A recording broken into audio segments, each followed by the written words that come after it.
ఒక గాజు గ్లాసులో ఐసు ముక్కలు కానీ ఐస్ కానీ వేసి ఉంచితే ఆ గాజు గ్లాస్ చుట్టూ మన కండెన్సేషన్ అయ్యి డ్రాప్లెట్స్ వస్తాయి.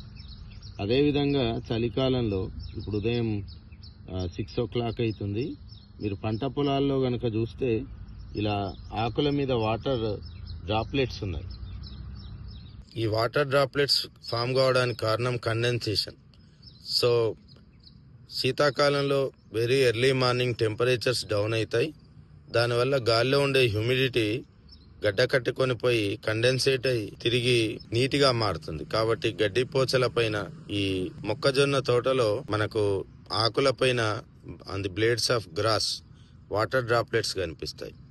శీతల ప్రాంతాల్లో ఇంకా ఎక్కువ టెంపరేచర్స్ డౌన్ అవుతాయి కాబట్టి మంచు కురుస్తుంది. మనం దాన్నే ఫ్రాస్ట్ అంటాం. గడ్డి పోచల మధ్య నడిస్తే మన చెప్పులు మొత్తం తడిగా మారిపోతాయి.